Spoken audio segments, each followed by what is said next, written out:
శ్రీమద్ రామాయణము యుద్ధకాండ 6వ అధ్యాయము. ఇక్కడ పరిస్థితి ఇలా ఉంటే అక్కడ లంకాపురిలో రావణుడు చింతాక్రాంతుడై ఉన్నాడు. ఒక కోతి వచ్చి లంకను దహనం చేసింది. తన కుమారుణ్ణి చంపింది. వేల కొలది రాక్షస వీరులను హతమార్చింది. రావణుని మనసంతా కలత చెందింది. తన మంత్రులతో సమావేశం ఏర్పాటు చేశాడు. ఒక వానరము శత్రు దుర్భేద్యమైన లంకానగరంలో ప్రవేశించి అశోకవనంలో ఉన్న సీతను చూడగలిగాడు. అంతేకాకుండా అశోకవనంలో ఉన్న చైత్యప్రాసాదమును నాశనం చేశాడు. ఎందరో రాక్షసులను చంపాడు. లంకను కాల్చాడు. ఇప్పుడు మనం ఏం చేయాలి? ఏం చేస్తే బాగుంటుంది? మీకు తోచిన విధంగా నాకు సలహాలు ఇవ్వండి. ఈ సమయంలో నేను ఒక్కడినే నిర్ణయం తీసుకోవడం మంచిది కాదు. ఇదంతా రాముని వలన జరిగింది. రాముని విషయంలో మనం ఏం చేయాలి? లోకంలో 3 రకములైన మనుషులుంటారు.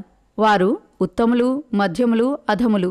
రాజహితం కోరేవారు, మంత్రాంగంలో సమర్థులు, హితులతో బంధువులతోనూ బాగా ఆలోచించి నిర్ణయం తీసుకునేవాళ్ళు, దైవానుకూలం కొరకు ప్రయత్నం చేసేవారు ఉత్తములు అని పిలువబడతారు.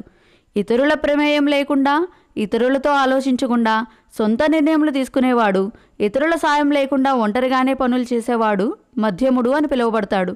పురుష ప్రయత్నం లేకుండా కేవలం దైవం మీదనే ఆధారపడేవాడు అధముడు అని పిలువబడతాడు. అలాగే మంత్రాంగంలో కూడా ఉత్తమము, మధ్యమము, అధమము అని ఉన్నాయి. శాస్త్రములలో చెప్పిన మాదిరి మంత్రులతో కలిసి ఆలోచన ఉత్తమమైన ఆలోచన. మంత్రులతో చర్చించినప్పుడు భేదాభిప్రాయాలు వచ్చినా తుదకు చేసే ఏకాభిప్రాయము, సమిష్టి నిర్ణయము మధ్యమము అని చెప్పబడుతుంది. అలా కాకుండా ఎవరికి తోచినట్టు వారు మాట్లాడుతూ ఒకరితో ఒకరు విభేదిస్తూ ఎంతకు ఏకాభిప్రాయానికి రాని మంత్రాంగమము అధమము అని చెప్పబడుతుంది.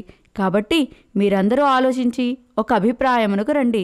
దానిని రాజుగా నేను అమలుపరుస్తాను. అది కాకుండా నాకు అందిన సమాచారం ప్రకారం రాముడు అసంఖ్యాకమైన వానరసేనలతో లంకానగరము మీదకి దండెత్తి వస్తున్నాడు అని నాకు తెలిసింది. వారంతా సాగరమును దాటి లంకకు చేరుకోగలరు అని నేను అనుకుంటున్నాను. రాముడు తన బలపరాక్రమములతో సముద్రమును ఎండింపచేయగలడు, లేక మరే ఉపాయం చేతనైనా సముద్రము దాటవచ్చును. కాబట్టి ఈ క్లిష్ట సమయంలో మీరు బాగా ఆలోచించి నాకు ఉత్తమమైన సలహా ఇవ్వండి అని ముగించాడు రావణుడు. శ్రీమద్ రామాయణం యుద్ధకాండ 6వ అధ్యాయము సంపూర్ణము. హరి ఓం తత్సత్.